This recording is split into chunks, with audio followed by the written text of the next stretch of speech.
రేపే రాఖీ పండగ. అన్నాతమ్ముళ్ళకి రాఖీ కట్టాలన్న ఆనందంతో ఆడబిడ్డలు సొంత ఊళ్లకు పయనమయ్యారు.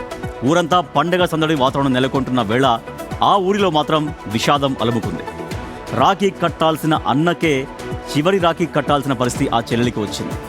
రంగారెడ్డి జిల్లా షాద్నగర్ చటాన్పల్లికి చెందిన నవీన్ కరెంటు షాక్తో చనిపోయాడు. తన అన్న ఇక తిరిగి రాడని తెలిసినా ఆ నిజాన్ని జీర్ణించుకోలేకపోయిన చెల్లెలు పూజిత అచేతనంగా ఉన్న అన్న మృతదేహానికి రాఖీ కట్టింది. అన్నకు కట్టిన ఆ చివరి రాఖీ అక్కడున్న ప్రతి ఒక్కరి గుండెల్ని పిండేసింది.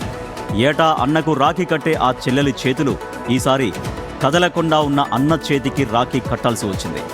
అన్నా చెల్లెల అనుబంధానికి ఇంతకంటే విషాదకరమైన దృశ్యం సందర్భం ఉంటుందా? ఆ చివరి రాఖీ చూసిన ప్రతి ఒక్కరి కళ్ళల్లో కన్నీళ్లే.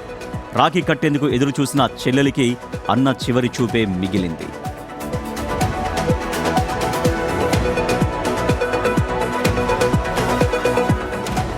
మా అన్నకు లాస్ట్ రాఖీ అని అనుకోలేదు మేము ఎప్పుడు. మా అన్న నా కోసం పట్టీలు తెచ్చిండు. పూజ లేవు పూజ అంటుండే.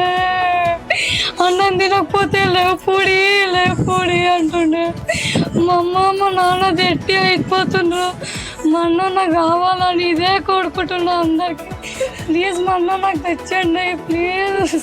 రాఖీ అని మాకు పోయిన తాజా రోజే తెలుసు. పోయిన ఫ్రైడే మేము యాదగిరిగుట్టలో ఉండే ఆనే మాకు తెలుసు. అసలు గెస్ చేయలేం మా అన్న ఇట్లా చనిపోతాడని.